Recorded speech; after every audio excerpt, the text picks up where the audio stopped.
We live in a time where masculinity is shamed and men don't know what it means to be a man. As a pastor and counselor, I've spent the better part of my life equipping and training others. My goal with this show is to translate my hard-earned experience into tools and tactics to help you become stronger as a man. This is the BraveCo podcast. I'm your host, Jason Vellet.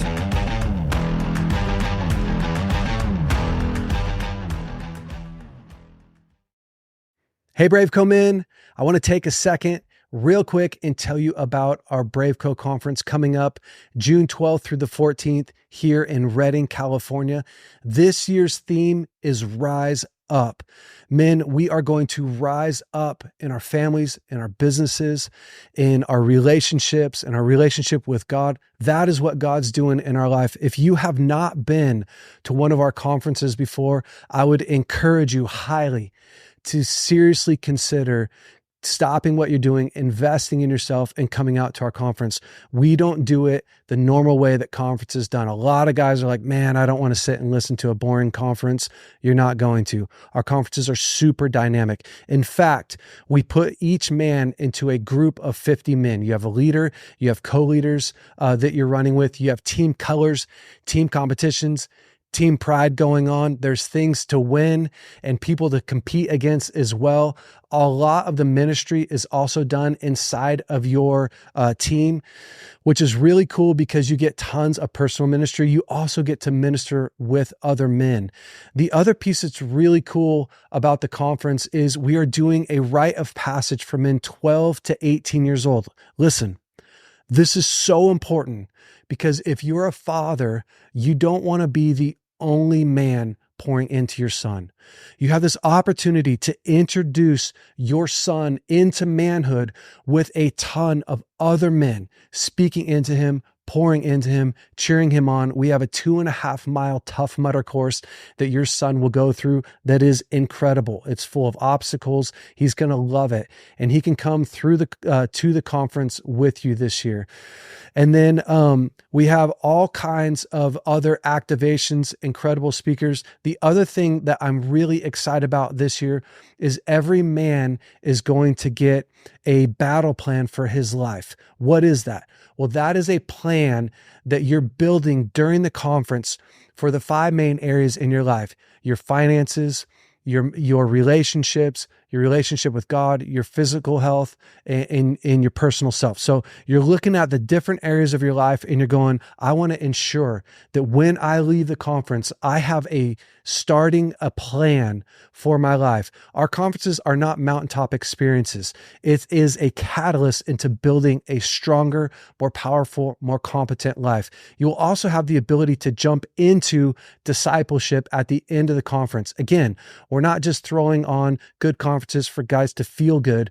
We're actually helping men build stronger lives. So if you want to jump into discipleship and run with the men in your group afterwards, you'll have the opportunity to do that, especially if the other guys want to jump in too. So I want to invite you. Again, that's June 12th through the 14th. I hope to see you there. Welcome back to the BraveCo podcast, everyone. As you guys know, we are in the middle of our series, The Makings of a Man. It's all about the different attributes that make up a man, a healthy, powerful, strong man. And listen, like I said before, these aren't all the attributes. I just picked some of my favorites and we're going after them. So, but this week I have one of my favorite guys in the world. This is a guy that has partnered with me at BraveCo. We've been running together for a while now, and a lot of you know him. His name's Greg Hendricks. Greg was a professional basketball player for a long time. He also helped to coach for the Supersonics. He's been a pastor for a lot of years. He's also a chaplain for several NFL teams and pro teams. But more importantly, Greg is an incredible father and an incredible husband and a really, really great friend. Greg, thank you so much, man, for coming on the podcast. Happy to be here. Happy to be here, man. It's going to be fun. Looking forward to diving in. Yeah, this week, I'm looking forward to it as well. This week, the topic is discipline. And as we always do, I want to start out by reading a story, an inspiring story about a man who lived his life with discipline and rose above the challenges of life and overcame. One exemplary figure from American history who demonstrates extraordinary discipline is Booker T. Washington. Born into slavery in 1856, Washington rose to become one of the most influential African American leaders of his time. As a child, Washington witnessed firsthand the brutal realities of slavery, but he also observed the power of education and self-improvement. After slaves were freed in the U.S., he eagerly pursued learning, working tirelessly to overcome numerous obstacles on his path to education. Washington's discipline was evident in his dedication to his studies. Despite facing poverty and discrimination, he worked odd jobs to fund his education, often walking long distances to attend school. His determination caught the attention of his community, and he eventually earned a scholarship to Hampton University.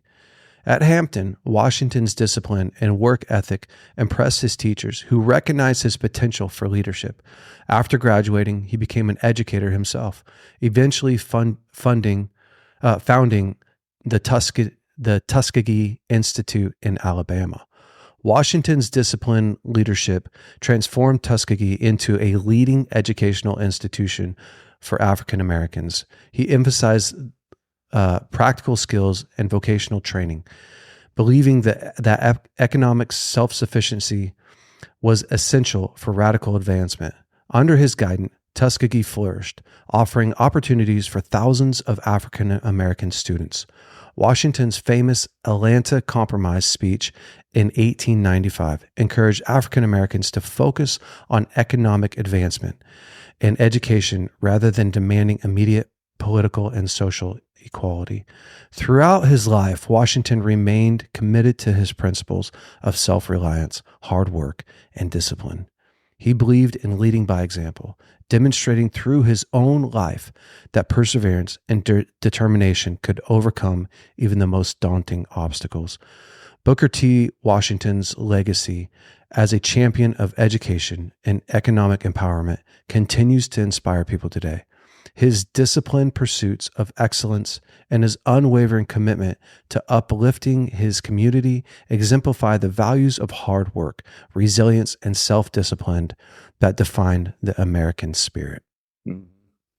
Sorry about my 5th grade reading level, y'all. It's just one of those days. But listen, I love this story. And I told Greg earlier, I didn't know exactly what story I was reading. I have an assistant who helps me to put together this podcast. So it's cool that I read a story about a man who overcame so much adversity in his life, right? He was born into slavery, was born into poverty, was born into oppression, was born into little thinking, or just the time of the days, right?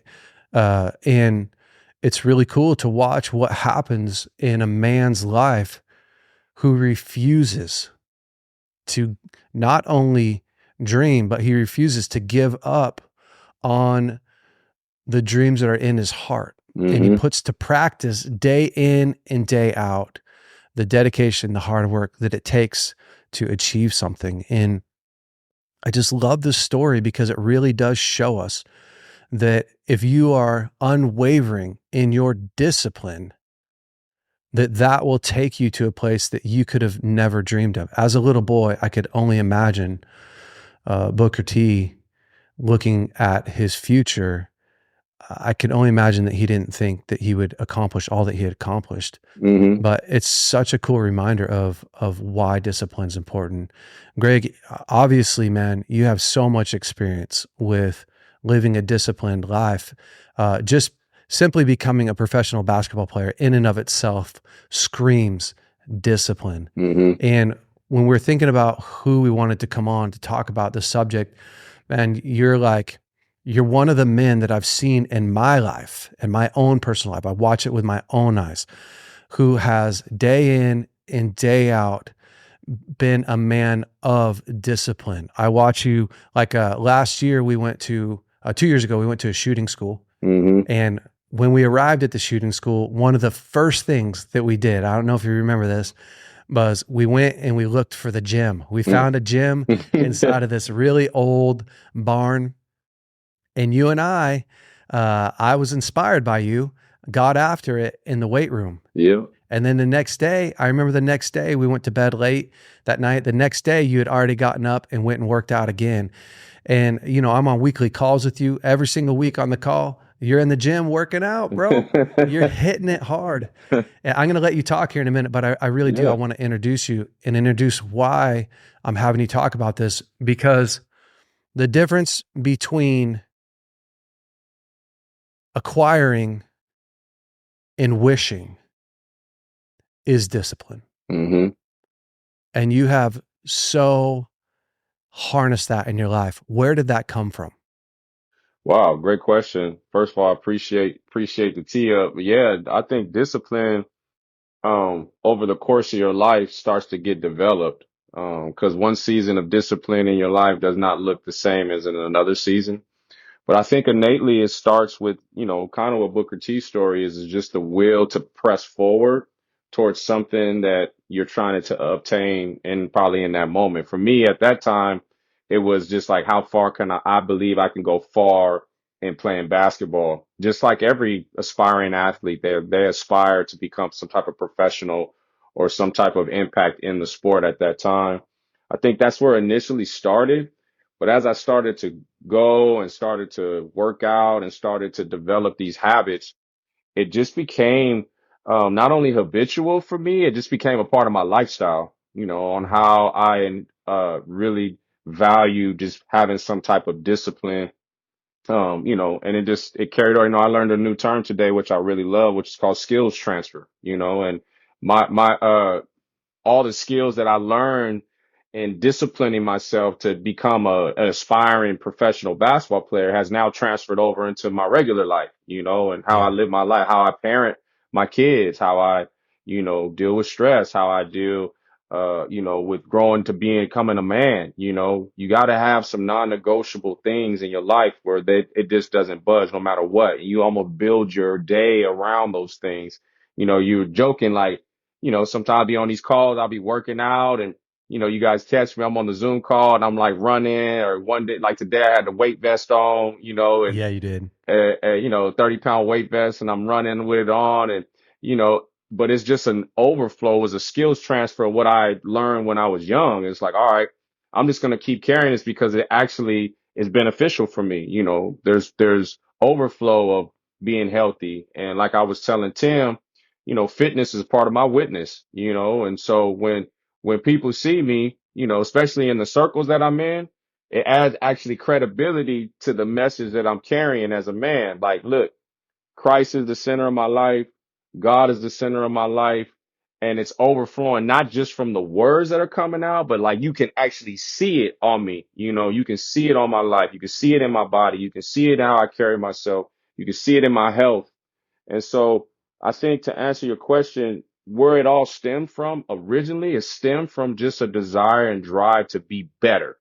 If you want to be better in anything as a man in your life, you have to inherit the core value of discipline into driving towards that target goal. If you want to be a better, communicator, then what are you disciplining yourself? Are you reading books? Are you practicing? Are you enunciating your words? If you want to be, a man who understands how to build things, are you understanding what tools to buy and how tools work? Or somebody like yourself who's an amazing marksman, with the rifle, is like, all right, you got to have discipline enough to get behind the weapon and practice and learn about it and learn about how far a bullet travels and at what speed and at what trajectory and how you dial in the scope and everything like that. It all takes discipline. And I feel like discipline really stems from a position of trying to strive to be better. Hmm. It's interesting because I think there's really no man on the planet, at least that I've met, that goes, I don't want to be better. I Hmm. don't want to grow. maybe I've seen a guy in a hopeless state, but for the most part, even those guys, right? They want to grow, they want to get better. And yet I think so many men start stuff that they don't finish, and it's stuff that's really important to them, Yep. like physical health, or they got a marriage that they know is failing, it's not going well, it's painful, or a business that they're trying to grow and they're just not putting the effort in and into it and energy into it. And there's lots of reasons for those things, right? The hopelessness, the doubts that we face, our insecurities, our feeling powerless.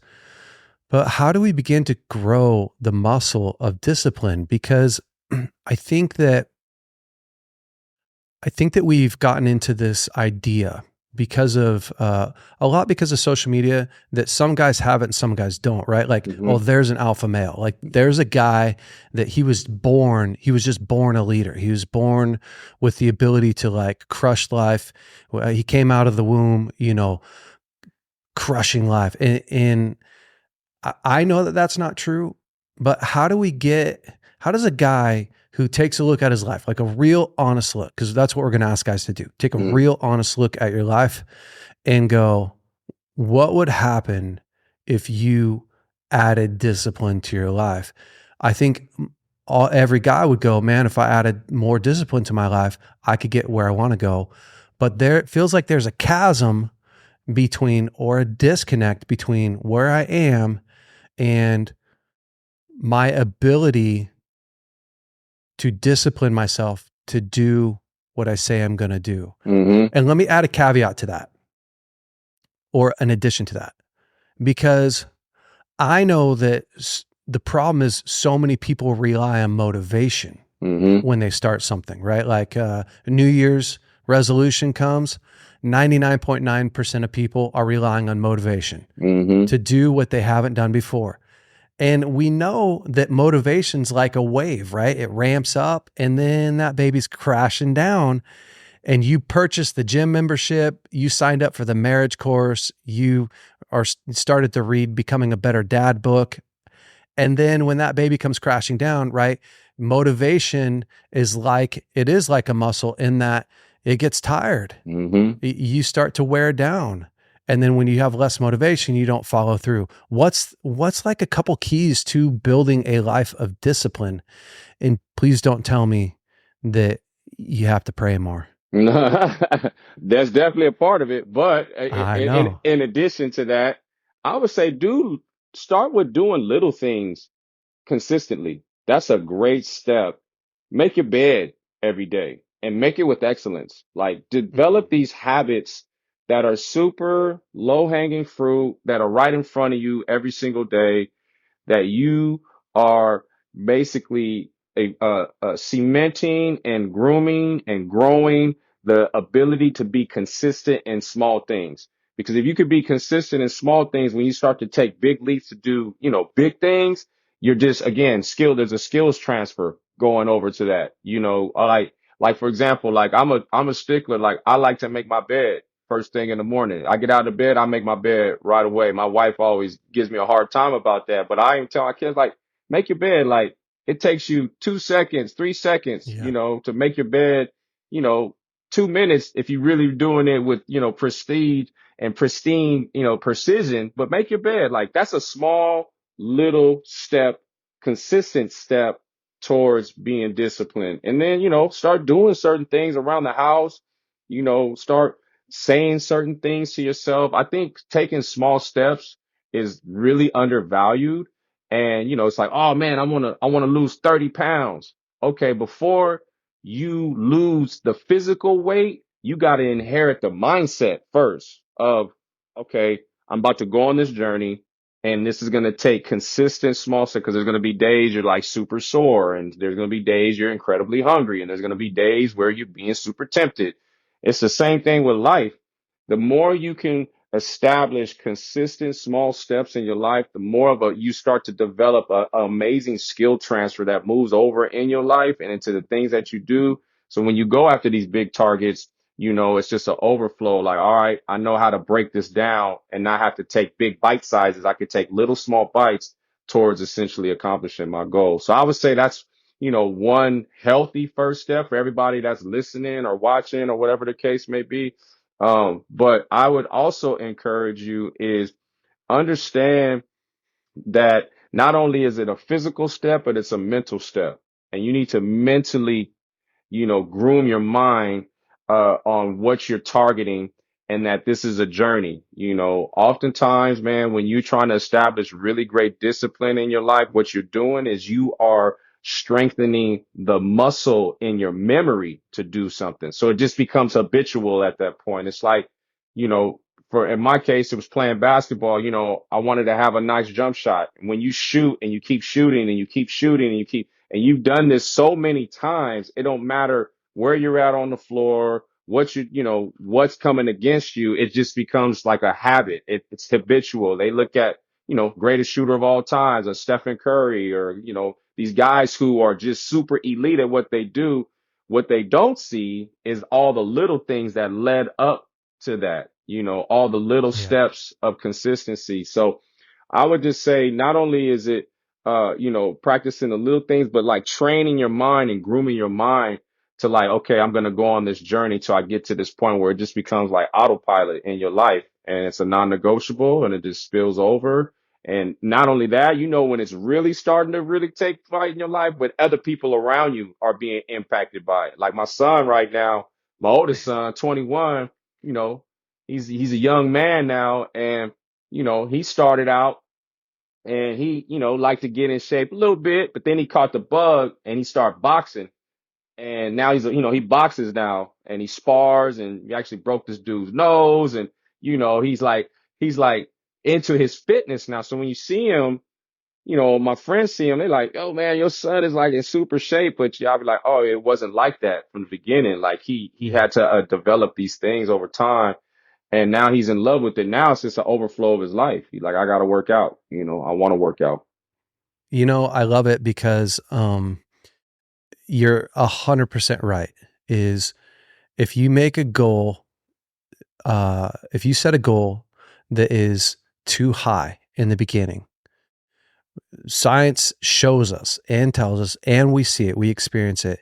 It's such a high goal that the barrier to entry is too painful, right? Mm-hmm. And so it's like going to the gym, if we just stay on this analogy, because every guy knows what that's like. Mm-hmm. You go to the gym, you're super pumped, right? You're pumped in the sense that, okay, you've got all this vision of becoming a new man and what it would look like to lose those 30 pounds. That's probably an average weight that guys trying to lose, 20, 30 pounds. I'm going to get in the gym, some friends that are fit.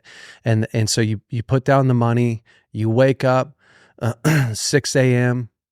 and man, you're tired, but you're gonna get out there. You go to the gym, you don't really know what you're doing. Mm-hmm. You work out a whole bunch of things, feels awkward. You wake up the next morning, you're friggin' sore. Absolutely. Bro, you're sore like you haven't been. Yeah. But you're also tired, right? 6 a.m, you wake up again, you don't feel like it. You kind of roll out of bed, a little less energetic, but you do it. You get on your gym clothes, you go to the gym. It's awkward. You walk in there again, there's all these buff people, all these guys that look better than you do. You feel, it's a little embarrassing. You don't really fully know what you're doing. Lift a couple weights.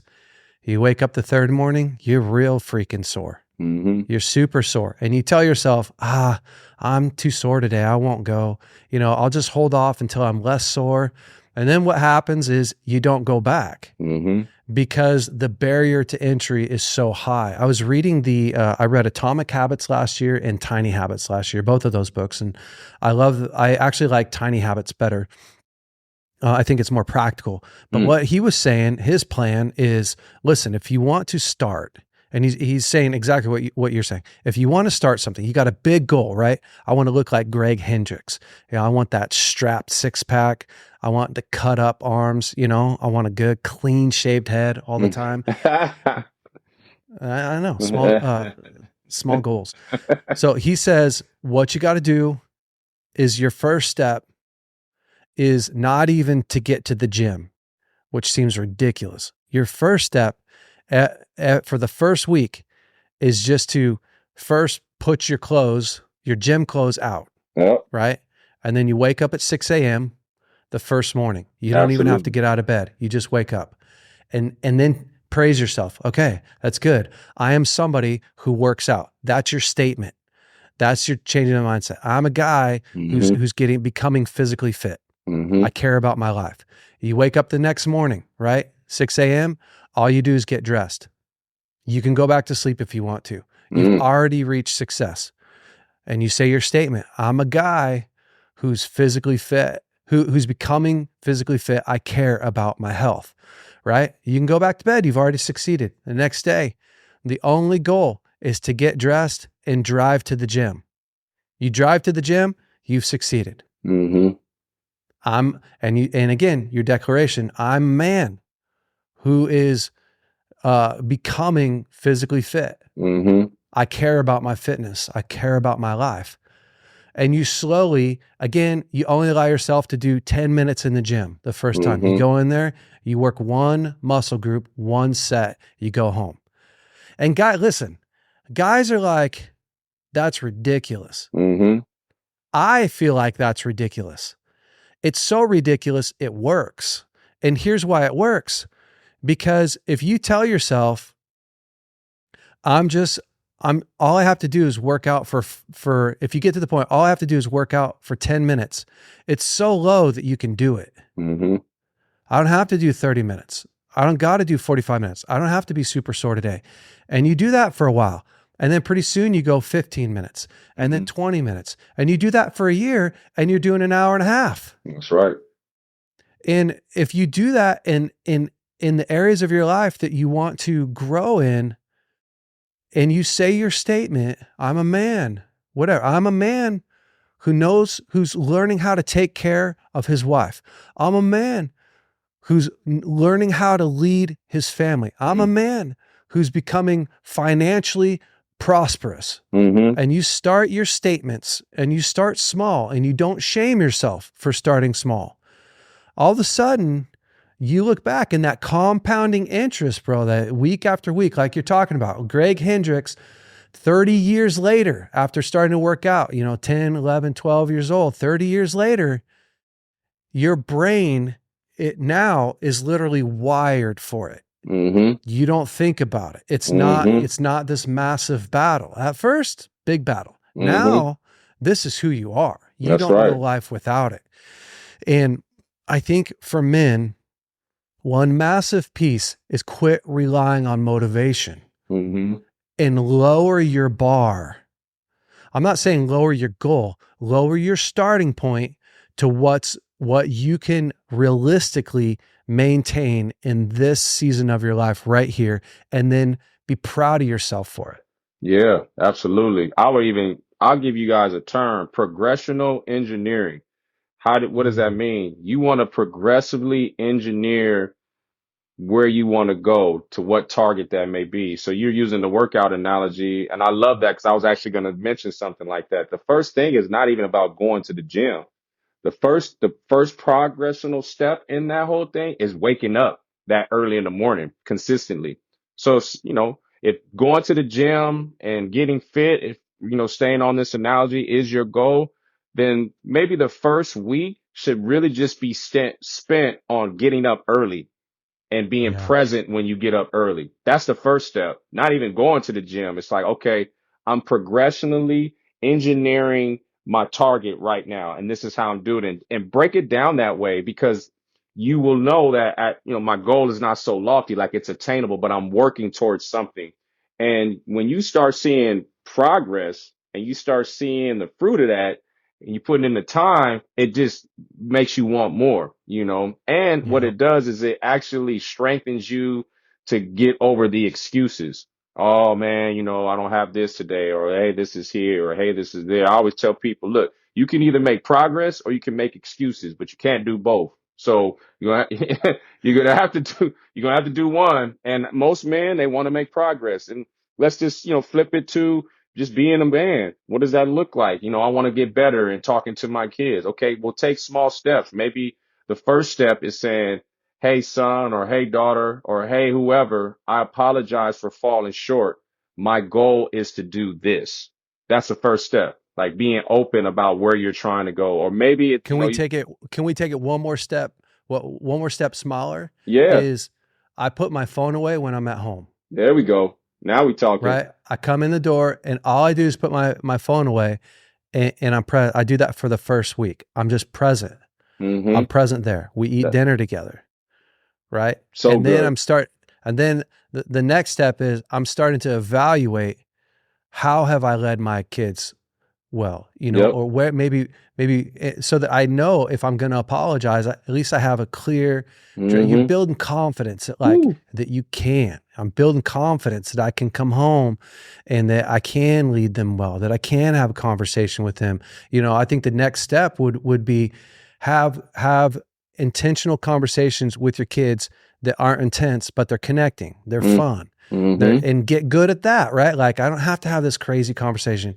I'm going to have a connecting conversation. That's I'm right. going to care about what he cares about.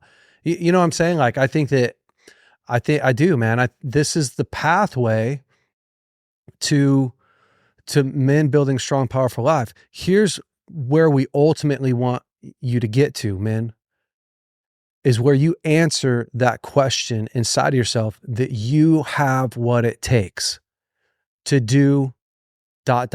what God has called you to do. That's right. And what Greg said in the very beginning is 100% absolutely true. When you wake up in the morning, you have to wake up like a winner, like a champion. Make that bed. It's the easiest thing that you can do, Mm-hmm. right? Is when you make your bed, subconsciously, you're telling yourself, I've already accomplished something. 1000%. Brush your teeth. Don't leave the house without brushing your teeth. Brush your teeth. You're telling yourself, I'm good at taking care of myself. Mm-hmm. But and the most important thing is you're building this mindset that I can do hard things. I can do things that really matter to me. I can do important things. Mm-hmm.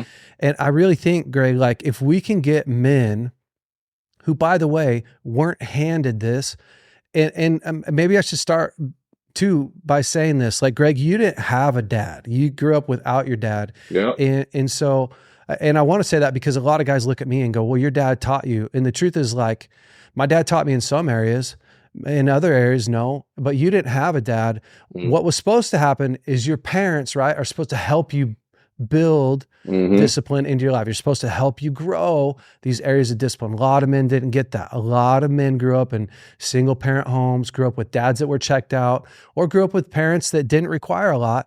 And you miss out on learning how to do hard things. Mm-hmm. And so you didn't develop the healthy habit of long suffering, which is a fruit of the spirit. You didn't grow up building healthy habits. And so I think for a lot of guys, what are you missing? It's not like you're missing the ability to do it. You're missing the identity Mm-hmm. and then the framework to do it. And so I think, Yeah. man, if guys can understand what they're building, you're building in yourself that skills are transferable thing that you said earlier. You're building inside of yourself. If I can get good at making my bed, that transfers over into I can get good at taking care of my wife. Yeah. I can get good at taking care of my kids. I can get good at taking care of whatever it is that you want to. Yeah, small steps of progress, man, really, really does something to a man's psyche when you do little small things, because small steps of consistent progress will help you overcome small distractions in your life, because you'll have all these distractions come at you. Oh, you got to do this, or hey, this is going on. There'll be things during the day, for example, like I gotta go take a flight super early in the morning, and usually I work out in the morning. I'll make sure that I will get up earlier that day. Like I'll make sure it's like, hey, this is a non-negotiable because it's a part of my lifestyle. If I don't do this, a distraction is going to contend for that space and that time for your life. You don't make time for these things, and you're not intentional about making time. You're not intentional about taking small steps of discipline. Small steps of distraction are going to come creeping in and try to rip that away from you as a man. That's as a father. That's as a husband. That's as someone in your community, maybe someone in your church, someone on your job. If you can really develop small steps of discipline, it will help you overcome small steps of distractions that come against you. I always believe that because, man, distractions happen, man. Man, come Yeah. on, let's be real. Like, Yeah. distractions happen. You get home, you tired. You just got off work and you don't want to have that conversation. Maybe you don't want to be present with your kids and they getting on your nerves. They're like, all right, I'm gonna put my phone away. I'm gonna leave at the door what happened at the job, even if it is tough, and I'm gonna engage. But you just don't get there overnight. That has Yeah. to be something that you habitually cultivated in your house over time. So when something really big does come, you know how to respond as opposed to just react. And it just Yeah. completely wipes away all the work that's been done. So I would, You said a I would suggest that. you said a word a couple times, the non-negotiable, and I really think that that's incredible. It's an incredible word for this conversation because if you figure out what your non-negotiable is, then it forces you to rearrange your world around it. That's And right. so when we're talking about being disciplined and setting goals, a goal has to have a structure around it. Because if a goal doesn't have structure around it, it's not a goal. It's just a hope, right? It's a wish. And wishes don't come true. Right. They don't. They really don't. So what someone once said, um, they said, it's actually in one of John Maxwell's book, he said, don't be impressed with goal setting, be impressed with goal getting. Mm. And so here's the thing is when I really set a goal, when I'm really serious about it, my time, my effort, my energy, my money, my resources are pointed towards it. That's right. And so what does that look like? It actually inhabits a spot in my calendar. I sit down and go, okay, if I'm a man who is physically fit and cares about his physical health, then on my calendar, I have honored that Mm-hmm. and I've prioritized that. My wife knows about it. My friends know about it. This is what I'm doing, and I'm protecting that spot.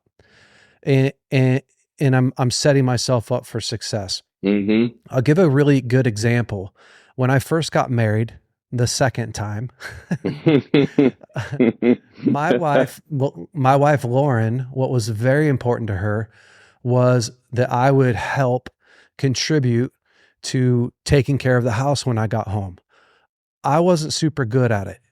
Not because I didn't want to be, just I could literally step over a pile of clothes in my house and not know that I did it. Right. Honest to God. Right. I could walk past like chaos and not know that I walked past chaos. I could walk past her rearranging the furniture, even to this day, and not realize that she rearranged furniture. The other day I said, gosh, babe, that's such a nice painting. Did you just get that? She said, babe, I got that like months ago. Cause she's so good looking, dude. I just focused on her. It's like a tracker beam, bro. When I walk in, I'm looking for her. So she used to get so frustrated. It actually became this place of real tension in our relationship because, I could just leave my stuff out and I could step over everyone's stuff. And so finally, after like, man, I really have to grow in this area, I quit wishing I would grow. I quit shaming myself to be different. And I set an alarm on my phone, 4:45 every day, 15 minutes before I got off work. My alarm went off and it says, it had a name. I titled my alarm. It says, the house has needs. The house has needs. Mm-hmm. That reminded me every single day. That's right. So I had to make a choice. I either make my wife my mom and get mad at her, blame her for mothering me, or I quit feeling like a young boy, and go, okay, I'm going to prioritize my time, my effort, my energy. 4:45, as I'm driving home, I'm thinking to myself, you're a man who takes care of his priorities. I get home, I don't even focus on my wife. I go, hey, babe, and I'm looking around. I'm actively looking around for stuff to pick up. and I feel proud of myself. I feel like the man. I do that. I left that alarm on for an entire year, bro. An Yeah, entire year of my life. I left this alarm on. Guess what I do now, 13 years into marriage, without thinking about it? that's right.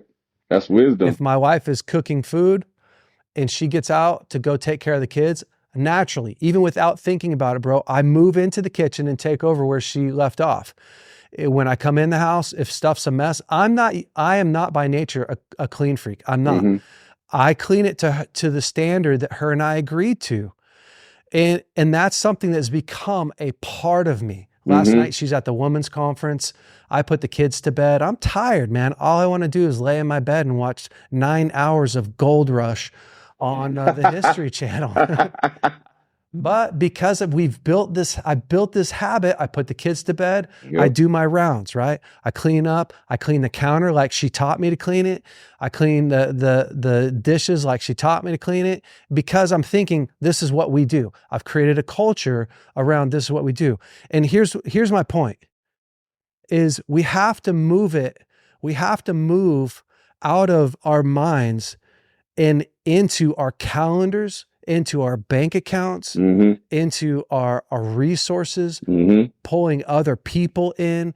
When you're changing and building your life, men, being disciplined isn't something you hope you become. It's something that you structure in your That's life, that that's you right. become. You That's right. become disciplined by doing things that ensure, that encase, that make sure that you follow through.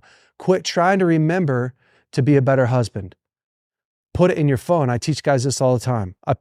Hey, set an alarm at 12 o'clock at lunchtime that says, how's your wife doing? It Hmm. reminds you to text her. Hey, babe, I love you. Thinking about you. Well, I'm thinking about you now that my alarm went off. Listen, is that cheesy? It's not. It's responsible. And Hmm. pretty soon, guess what? A year from now, you won't have to have a reminder that says, hey, your wife's at home with the kids, working, hustling. Take you 2 seconds to send her a text. What happens when you remember your wife? Yep. All of a sudden, she feels cared about. She feels loved. And you're a man. You become a man who Hmm. knows how to take care of his family, protect his priorities, simply because you took 1 minute to program your phone one time, and then it takes care of you. That's right. That's right. So well put. Important, man. And I love that what you just shared and how it bloomed into something really amazing started with one small, simple act, a step of progress. I'm going to set an alarm on my phone. I'm going to set an alarm on my phone. And that alarm turns into, years later, a part of your lifestyle and what you're doing.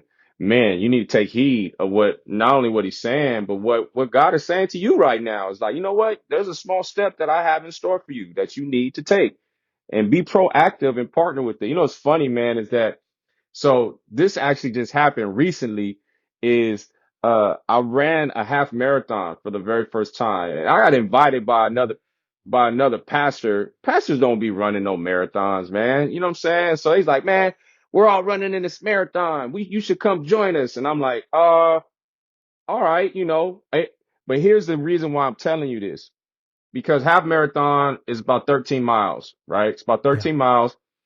And you have to understand, I run regularly anyway. So on an average day, I'm running between about 4 miles to, maybe 5 miles. That's an average thing for me. But that has been built up over many years. So when he asked me to run a half a marathon, it wasn't such a daunting task for me because I had Right. already developed habits pertaining towards that goal. What's the point? The point is when you start to develop healthy habits, maybe it's setting an alarm on your phone, maybe it's texting, a family member or your wife or, being intentional with your kids. When you start to format something and then there's an audacious goal that's ahead that you might try to attain or you're going for, you're already over halfway there.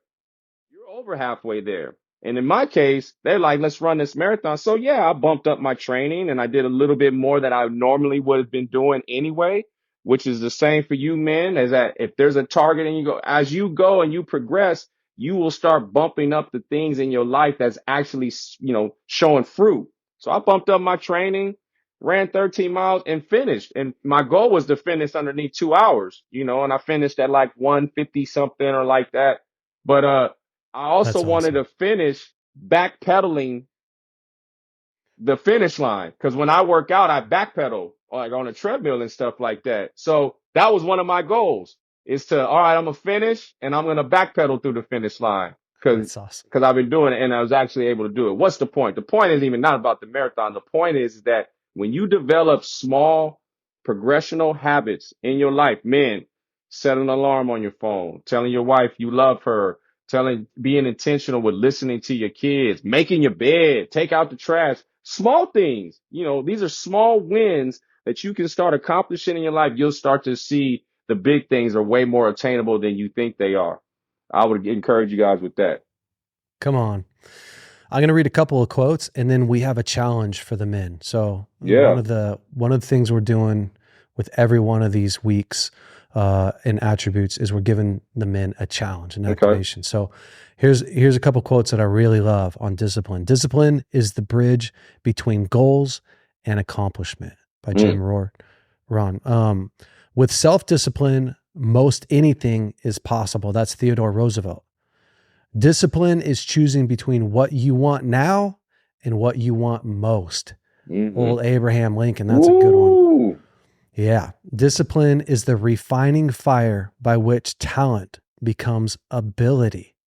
Come That's on, really man. good, dude. Yeah. A lot of people have talent, but they're not able because they don't discipline themselves. Success is nothing more than a few simple disciplines practiced every day. That's The really last good. one, the ability to discipline yourself to delay gratification in the short term in order to enjoy greater rewards in the long term is the indispensable prerequisite for success. It's good, man. Yeah, man. All right, Real man. good. Here's your activation for this week. This week, we want you to set a clear goal. So identify a specific area in your life where you want to, whatever, be more disciplined. I want to exercise more. I want to improve my marriage. But pick a clear target, right? Don't make it so big. Just start it really, really small, like we talked about. And then create a plan. Break down your goal into smaller, manageable tasks or actions. When am I going to start? What's it going to look like? How am I going to do it?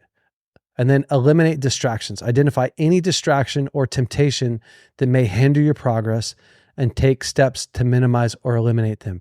What does that mean? It means if you're going to set a goal, make sure that you clear a pathway, like we said, to take away those distractions. So I'm not going to try and work out and squeeze so tight in the middle of my day that I don't know if I'm actually going to be able to do it. Right? I got to set myself up for success. And then practice self-control, right? When faced with urges or impulses that conflict with your goal, pause and remind yourself of your larger purpose. So this is where I want you to have that statement, that I statement. And I want you to say that to yourself. Set it in your phone, the I statement in your phone. Put a reminder at lunch every day that goes off that says your I statement. It literally would say, I'm a man who cares about his physical fitness. I'm a man who cares about leading his family well. I'm a man who cares about prosperity and wealth, whatever that is. And then here's one thing that we didn't talk about a lot, but I'm going to talk about it right now, just really quick. To me, the easiest way to ensure that you are going to accomplish your goal is to not do it alone. When you're creating the muscles, building the muscles of discipline, find somebody that's more disciplined than you, who already has success in that area, and attach yourself to them. A great example of that is, I have a friend who lives right down the road from me. We're talking about physical fitness. I went through a nervous breakdown in 2009. In 2007 and 8, I was at the best physical shape I'd ever been in my life. I had lost, I'd gained a bunch of weight. I used to be 155. I'd bulked up a bunch. When my nervous breakdown happened, I lost that because I lost the use of my arms for a year. couldn't even lift a cup without using two hands. Mm. And so I had a lot of fear in that area. Well, fast forward to 2021. I moved next door to one of my good friends. He has a personal trainer that comes over every single week. He invited me to work out with him. I didn't have the discipline, the muscle memory, it was so painful. Mm-hmm. What I did is I told him, I'll be there. I'll show up at 6 a.m. at your house. Because I had a friend that I knew I was going to meet, I woke up. That's right. And what my friend did is he taught me how to be successful. He said, Jay, I remember him saying, listen, we're not going to try to lift what you used to lift. We're going to start small. And it was embarrassing at first because my friend is a beast. He's like, they're having to change the weights for me every time. Guess what now? We don't change the weights every time. In some areas, I'm bigger than him. A couple areas, he's bigger than me. But now, because I linked myself with a catalyst, somebody that was already in the flow, man, it made me better. So stay accountable. Who's that one person that's stronger than you in this area? I've done that this year in my financial. So a big year for me financially, as far as those are my goals to grow my prosperity and wealth. I sat down 2 Fridays ago with, again, one of my best friends, and he laid out for me, this is the plan. This is the spreadsheet. This is what we have to do. This is how much you have to make every month to reach this goal. And I've been grinding and doing it and keeping accountable. I would have never have got there or even on my journey without him. Okay. And then celebrate your progress, man. There it is. That's the last one. Celebrate your progress. We all want to celebrate when we've, look like Incredible Hulk or Greg Hendricks. We all want to celebrate when we got the bank account of, I don't know, Donald Trump or somebody. We all want to celebrate when we get the massive win. Celebrate yourself all along the way. Celebrate your successes. You're becoming a man of purpose, a man of identity, a man who others want to follow, a man of God who is able and capable to learn new things and to grow and to lead. And so as we're building and becoming stronger, more capable, more confident men to walk out the plan that God has for our life, discipline is absolutely essential. It's not about lifting weights. It's not about, being able to run the furthest. It's not about any of that. It's about being able to fulfill the call of God that God's given you and put on your life.